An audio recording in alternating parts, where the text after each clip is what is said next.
think there were some holes that Steve found that I think that we'll have him talk about. But we will go in order if that's okay. So Agenda Bill AB 17-124, ordinance amending the city comprehensive plan, Snoqualmie 2032 capital improvements plan. So as I said earlier, this is sort of proceeding through different committees according to the topic area. So there's dual proposals going on. This one is proposing to amend the comprehensive plan to take out the 2015-2020 CIP as a full table and move to a document by reference. Simultaneously, Public Works is considering a new CIP to be adopted by the city that would then fall under that by reference umbrella. And there's multiple reasons for this. One of the reasons is that as we were approaching the CIP update this year, in order for us to amend our comp plan, we have a mandatory 60-day review period with the Department of Commerce, which means that in future years, when we updated the CIP, we would have to have a completed CIP, send it to them, and then wait 60 days for Department of Commerce, who doesn't review in that fine quality of fine sand, fine grain kind of way with that sort of amendment. So it's a very, it doesn't actually benefit us. We don't get additional comment from them on that sort of stuff. So you're proposing taking the CIP out of the comp chart out of the comp plan altogether. Mm-hmm. It's a, hey, go check here if you want to Taking see it out of the comp plan, it's adopting it by reference, it's very Right. much part of the comp plan. Which Yeah, means but you can it's- change the two independently of one another. Yeah, and so then, and so the state law allows you to update your CIP or parts of your capital facilities element in alignment with budget amendments. Okay. And so basically. Whereas right now, so to update the CIP as it currently is, Mhm. we are updating the comp plan, which has a different set of approvals, timelines, who has to see it, and when all we want to do is make a change to the CIP. Mhm. So by doing this, we pull it out, maybe that's the wrong term, but pull it out of the plan. The full use it table. by the full table by reference, so that we can amend this over here on a different timeline, Mhm. under different Right, things that apply more to it. right. And then whatever it's pointing, the comp plan is pointing to, we don't have to mess with changing the comp plan simply Mhm. because we changed the CIP. Am I getting that right? Yeah. Okay.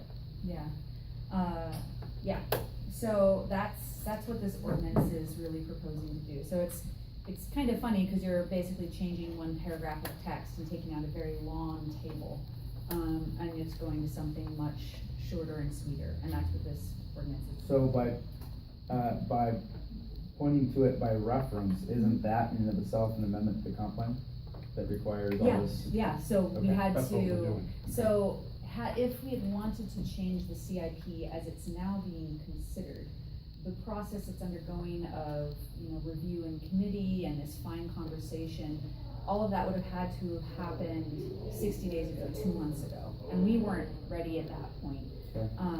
And were we to say, come to that point by November or December, which is more in line with the budget, we'd then have to send it off to Commerce, and we wouldn't hear back or get approval on that finally until February or March. And usually we are trying to bid in February or So March. because we're already reviewing the comp plan, Mhm. now's the time to do this. More that as we were progressing through this year, we realized that we had to amend it in this way, and so that is the sole amendment we're Okay. seeking this year. So I'll ask the questions other people will ask. Mhm. So is this a common practice amongst other Yes. municipalities in our area? Yes. Is this already there? So North Bend, Issaquah, Sammamish, are these- Yeah, I actually referenced the list of cities, in the staff report, so it's common practice in Bellevue, Duval, Issaquah, Kirkland, North Bend, Redmond, Renton, and Sammamish, who either adopt by reference or don't even reference the CIP. And this is just part of being a big boy city now that we didn't do this before, and so now we're just getting to I the don't point even know where. that we had the full table in before our 2014 update. I think that, because we were going through such a big update at the time, made a lot of sense, but planning commission didn't spend time deliberating on it, we didn't get public comment on it. We don't really have that much interaction where it is right now. We think that it will have more interaction when it's highlighted as part of the budget process. And obviously we don't have any issue with this. This is the correct way to do it. It did have a hearing before the planning commission. Unfortunately, the hearing happened a day later than we'd hoped. We didn't have sufficient quorum, so they did recommend adoption, but in addition, they recommended taking additional public comment just in case. And we did have public comment originally from Peggy, who's not in favor of the move. But that was their recommendation, and it's a normal course of practice I to think- have public comment regardless, so. And I would have to double check, but I thought that the additional public comment they were hoping for was on the CIP itself. Because the concern, as expressed by some of the commenters, was if you leave it in the comp plan, there's more public participation on the CIP, or more public participation opportunities. So if you're going to do it in this separate process as part of the budget, you should make sure there's a public hearing, a public comment opportunity on the CIP. I think those opportunities have happened, and in fact, there was just extensive public comment over the last hour in the Parks and Public Works Committee about the CIP, but certainly there are more opportunities to. Does this move infringe upon the ability to have public comment on the CIP moving forward? No, the difference is that the comprehensive plan has certain mandates around how public comment is taken or given. But regardless of those requirements, any public meeting where you have a quorum of city officials is an open public meeting. Traditionally, budget amendments specifically are accompanied by an ordinance, which requires 2 readings before council, and certainly. And the budget itself the statute requires, multiple public hearings. Right, and so I guess the question that was raised, whether the public input method of either mechanism was sufficient to gather public comment and basically have that discussion. But as I said, we haven't had discussion on the CIP where it stands to date. We haven't, even when we spent 4 years updating the comprehensive plan between 2010 and 2014. And I have a feeling that more people come out for conversations around how the city spends its money and the budget process specifically, than they do at the planning commission level. So that's my opinion, but people can also form their own. Heather, any thoughts or concerns on this? No, we talked about this before, it's actually in Yeah. CIP, so. Okay. Right. Yeah, and I think it's good, it's kind of hard because there's these parallel processes, and so this is whether or not you want the full table in the comp plan or you wish to adopt by reference versus the specifics of what is being proposed in the CIP. So that's what separates the two. Okay. I don't have any further comment or questions. Got it? Alright. Do you want this to go on consent or probably not consent? Well, probably not consent. It's an ordinance. Probably Okay, something one we gotta, consent. Yeah, yeah, so we'll up have for 2 discussion. readings, yeah, that's fine. Yeah. Will this have a public hearing to? There's already been a public hearing on the item, so the ordinance will have 2 readings, but the mayor usually asks for public comment prior to action or discussion, so. Well, there's always the opportunity to comment on something not on the agenda, and of course, there's always public comment. Generally, public comment on things that are on the agenda, so I think there's, you can comment about this twice a month if you wanted to. All right, I have no further addition. I think that plan is fine, move forward and make it for the two discussions. The next 2 sessions. The 11th You see that page? No, I need the whole thing. Good plan. All right,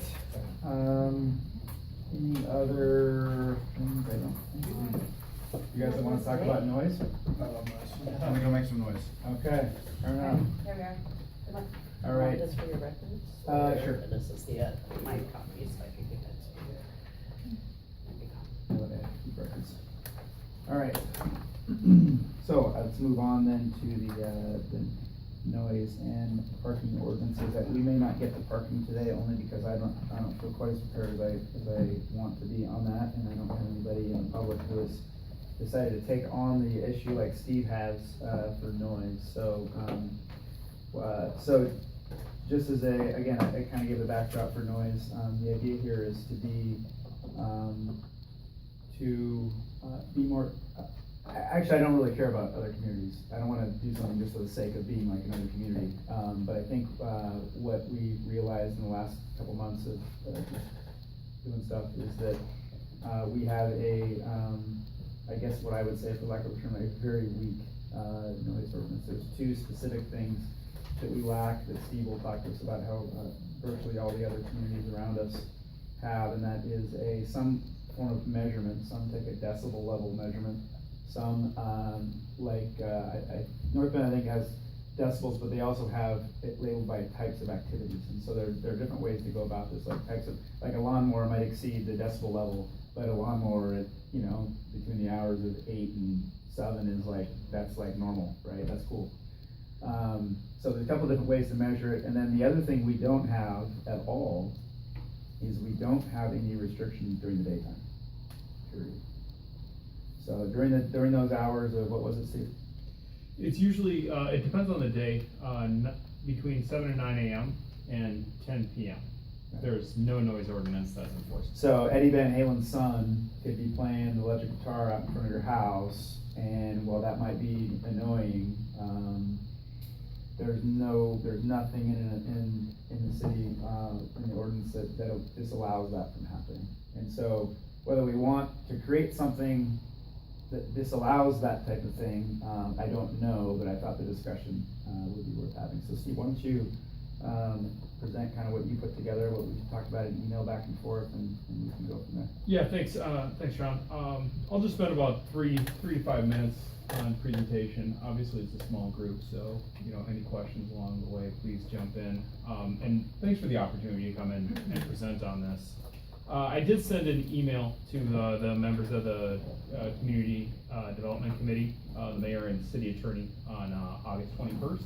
I'm more than happy to provide that email to anybody that would like to see a copy of it. Essentially, it's to cover the public noise public disturbance noises, chapter 9.36 in the municipality code for Snoqualmie. I think everybody generally understands why the purpose of a noise ordinance. It's basically to establish a reasonable noise level, which, promotes commerce, and then also the value and enjoyment of property, sleep and repose, quality of environment.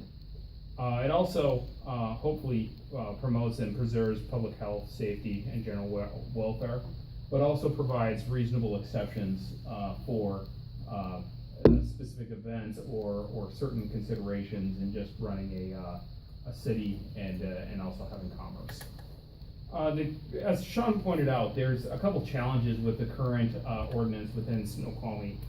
First of all, there's no definition of noise. There's no decibel level. There's no noise disturbance definition, and there's no exceptions that are really listed. The other piece is there's a time frame that there is no enforceable noise ordinance, and generally it's during the normal waking hours between 7 a.m. to 9 a.m., depending on the day of the week, till 10 p.m. at night. So in Sean's example, you could have somebody that could, bring out an amplifier, hook in an electric guitar, jack it up as high as they want, and they could disturb people's sleep. They could disturb infant that's sleeping. They could be counterproductive to neighbors and being able to enjoy their home, and there's not a single thing anyone can do about it. There's a couple things that I did to research. I wanted to look at it from a state, King County, and then also municipalities in our area. The nice thing is the state does a nice job of in the Washington Administrative Code of doing two things. They establish a base level noise level that's measured on a decibel level, and it's resident to resident, business to business, and then also I think that there's rural, right? And it establishes different decibel levels depending on what the environment is. The other thing it does is it creates a list of exceptions. A great example would be any kind of siren that's required for law enforcement, or any kind of public service that's in the interest of public safety is an exception. So the nice thing is the state of Washington did a nice job of establishing a code. Then if you look at King County, and then I looked at a number of communities. I looked at Duval, Auburn, Bellevue, Sammamish, North Bend. What you generally see in their code is they're taking the Washington code, and they're basically applying that, and then they're making any kind of additional nuances that they need to for the code to adjust to their community. But you can generally see the trend across all of the communities. The nice thing is you're getting a level of consistency in the code, and so that gives you a precedence for if we did want to establish a code, we have a baseline that we can adhere to. When I think about how I would do it, I think the key thing is we're not looking to get more restrictive than any other community in our area. What we're generally looking at is, can we get into alignment so that we have a reasonable code that can be enforced if it's needed. Now, I'm in business, and when I was negotiating my first contract, I had a lawyer that I was working with, and he's a well-seasoned guy. And he said, look, at the end of the day, any great contract never really needs to be enforced. It can just be put in a drawer and never referenced, because each side knows what's in the contract. It's fair, it's reasonable, and neither side has any issue with applying to it. I think that's kind of what we want with this code too, with this ordinance. It's essentially, let's establish a level that's reasonable, that people can adhere to, and hopefully it never has to be enforced. I mean, that's the ideal situation. That's when we really have the community working as it should. When I looked at it, I generally would recommend aligning to North Bend for a couple reasons. One is it provides a clear definition of what a decibel level is acceptable. It provides a reasonable level for noise disturbances and definitions, and it also provides definitions of exceptions for specific events and cases, which I think allows for a reasonable amount of noise just to get through daily life. It aligns us. It helps articulate the exceptions. The other thing is, when we have a joint police force, it creates consistency for them in the code, which I think helps our law enforcement not have to differentiate based on the geographic boundary that they're going through. So I hopefully that makes sense. I'll maybe pause there, see if there's questions and comments on this.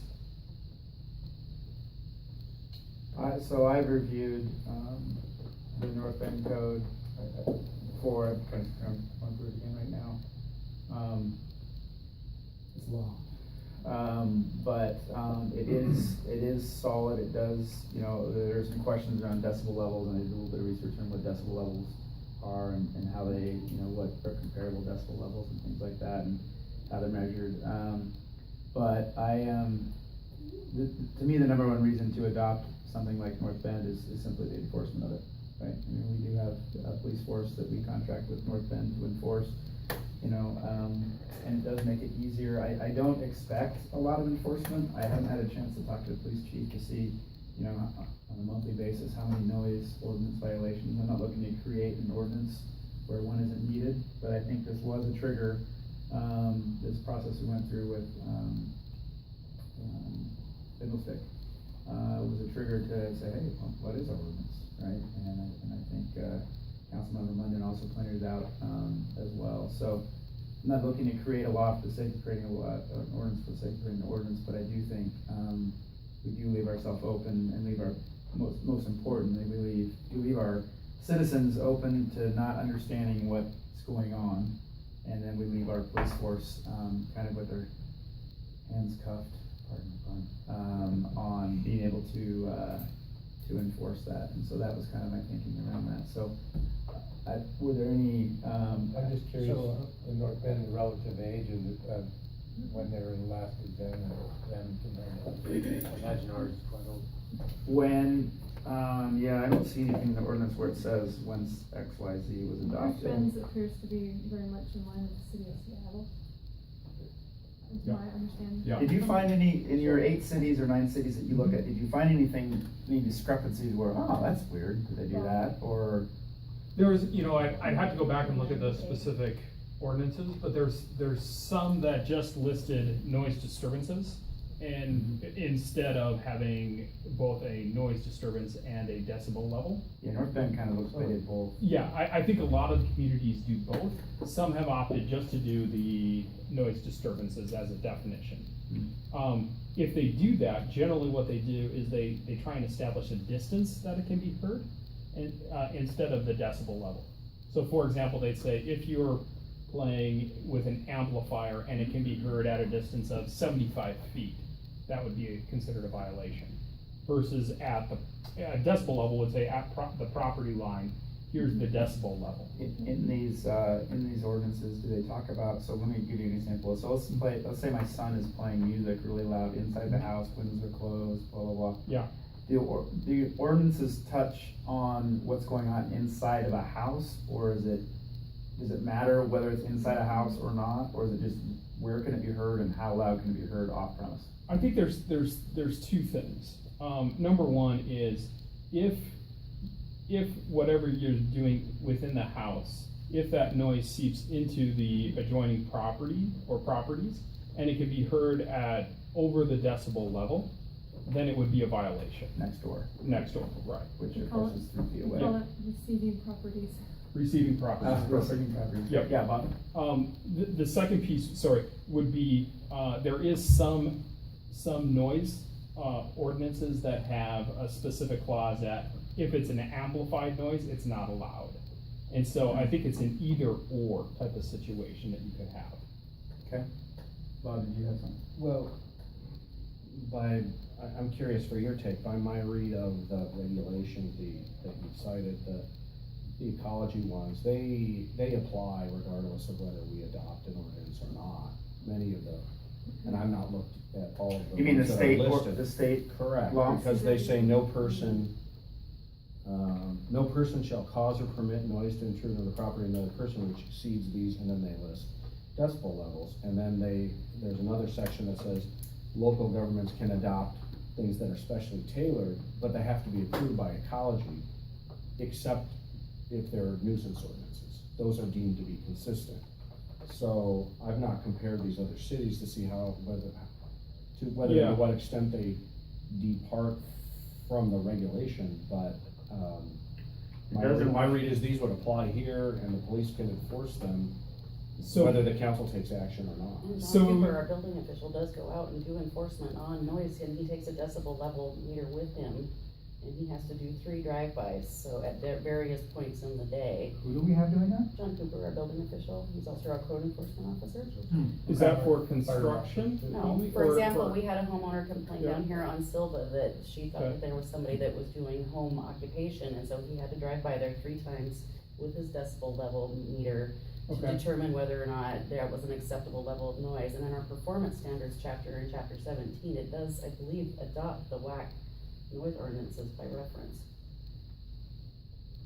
It would be good to get an opinion on that. When I contacted the police last year, about a public noise disturbance, they said, hey, between these hours, we can't do anything. So it might be an interpretation, which would be perfectly fine. If there is a standard that's already in place that is referenced, maybe that's fine. The interesting thing would be, why did all of these communities see the need to put in a list of exceptions and put in a list of decibel readings, if that is actually the case? Maybe Snoqualmie is the only one that's figured out you don't need it because it's already in place, and that could very well be, and then we're done. I know John will go through and he'll list the various decibel, but these are the acceptable levels you can have, so you might wanna speak with John. So what's the process? John Cooper, John Cooper? he's our building official / code I enforcement think the officer. overall project is to take a relook at this regardless. Yes. Fresh look, and figure Yeah. out what can be improved anywhere along the chain. What's the process now? If I go home tonight and the neighbors are being loud, I believe, if I had that problem and I was one of those that didn't feel comfortable going and talking, saying, hey, what's going on? I believe most people would think, oh, I gotta call the police, not John. Yeah, Right. no, the police would be the correct. Yeah. And so, ultimately, it's not, John is an enforcer, probably most of During the business day. hours. Right. It's building codes, land use, it's a specialty. But I would If you have a suspect noise issue, you call the most police. of the ordinance violations probably occur in these kind of disputable hours of 8 to 10 to 11 or whatever at night. And at which point the police are going to be involved. And if the Washington State Code gives us all we need to do it, and the police department is properly interpreting that, and we reference that in code, although I don't remember a link from our code to the state, but I could be wrong on that, then fine, I would need to read the Washington State Code more. I do wonder why some of these communities have adopted tweaked versions of that, and I don't know how tweaked they are. I haven't run a comparison to say, oh, well, they basically just cut and paste it, and there could be an argument for that, right? Hey, model ordinances from MSRC too. There's a lot of. But are you resources. saying, Bob, that so a city could not go in and say, you know what, our ordinance is, there is no ordinance? Oh, no, we could, I think you could, and we would still be able to enforce the Washington ecology. No, but what I'm saying is, let me say it a different way. So, what I think you said is that Washington State, the WAC is the minimum. So what I think you're saying is that a city couldn't come in and say, you know what, we think that's stupid, we don't wanna have any ordinances, and we don't think that the Washington State has any idea what they're talking about. Can we, That any noise level is fair game. Yep. I think these would still apply. so what you're saying is we can't usurp state law on that matter? Unless we make it Okay. more You know, that's a extent it allows us preemption to. question, and that, you know, that's a sort of a specific legal analysis that takes a little more doing than what I'm looking at right here, but I So don't I believe we will assume could then do that on these noise. cities, these 8 cities, and every other city that has a noise ordinance, has not diluted the Washington State law. Because these are described in the regulation, the ecology regulation, as maximum permissible noise levels. Do you have our code book up, by chance? That's how I was going there. Gonna see if we directly reference the Washington State code on this. When someone calls in a complaint, where does it go? Does it go to- John Cooper. I mean, For if they noise- call the noise police, then complaints- it goes to noise John. complaints- No, if it's during the day and they call us, then Noise we direct complaints them. go to the police, Yeah. land use, business occupation goes to the building official. So the police doesn't go to this, They work in John. collaboration with each other. So somebody calls in at 6:45 saying those construction guys are hammering too early, We will goes take to care the of police, it. and the police we will have talk to yeah. John. It's overlap, but in general, call the police if you have a noise issue. Okay. You thought it was in Title I 17? believe under the, I know I'd look it up for doing conditional use permits, it's under the performance standards.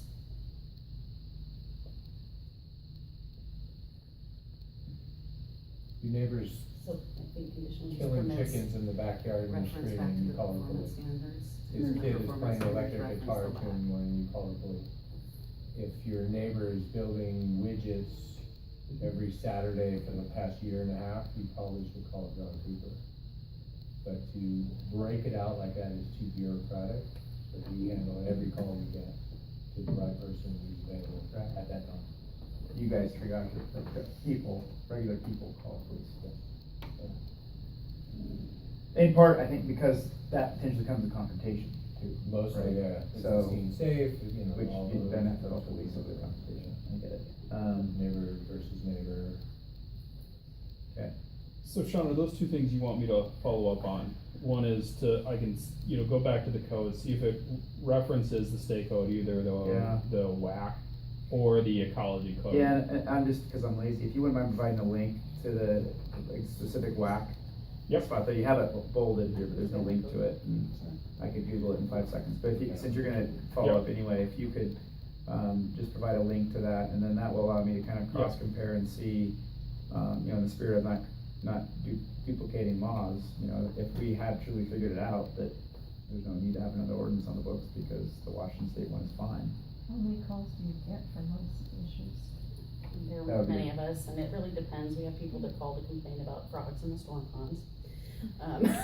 So, who do we, I don't know. Which who is we call not for actually an that. exception. Actually, Actually, it probably That's a would be. sign of a I think there healthy is nature, I think ecosystem. natural noises are covered. like I How said, did you know, find it? John's gone up to businesses up on the ridge, specifically the generators at one of the local phone places. T-Mobile, or whatever the. T-Mobile, Might be good to get his input so, on. he's ideas gone for the of next this. 3 weeks, so. Yeah, and I need yeah. to talk to public safety, I'll talk to the police chief Yeah. about it too, and Yeah. see. Yeah, and there's staffing issues and policy issues that, so if we're taking a broad look at this, sure, it starts with ordinances and structure and all that, but at some point it involves the city administrator and the chief. Did you find it, Heather? Yeah, we referenced King County, so might be able to look at it. Okay.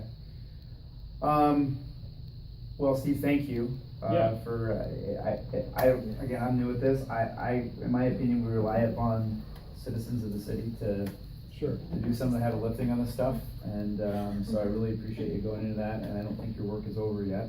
Yeah. In fact, I wanted to ask for your email address. Absolutely. Oh, And that's an also- email. I'll shoot you Mark. You don't wanna give that out. Okay, perfect. If that's Is right. that, or is that phone- email? Your email that to you Mark. mentioned? Great, okay, yeah. And then some sort of idea, structure, how do you wanna approach it and when? Yeah, I think what I'd like to do is I'd like to do more digging on the state and the county and see, are there holes, again, we talked about this on our first topic, if we can simply reference something that's perfectly enforceable and perfectly fine, and we agree that that's perfectly fine, there's no reason to bulk up our code with, pages and pages of, like North Bend has and every other municipality has, with that type of stuff, if, these issues are addressed in a code that already exists, right? I think we all agree that, we're not here to reinvent the wheel, so. Sure. Yeah, so I think next steps are, on my end, is to do some cross comparison with, the state and county. If you have any additional input into that, or have done that, and you wanna forward me that work, great. But I would suspect that, I'll keep this on the agenda for 2 weeks from now. Yeah. So we can come back, and of course, just as a general citizen, you're welcome to attend. Yeah. I'll let you know if I want you to be prepared to do anything. Sure.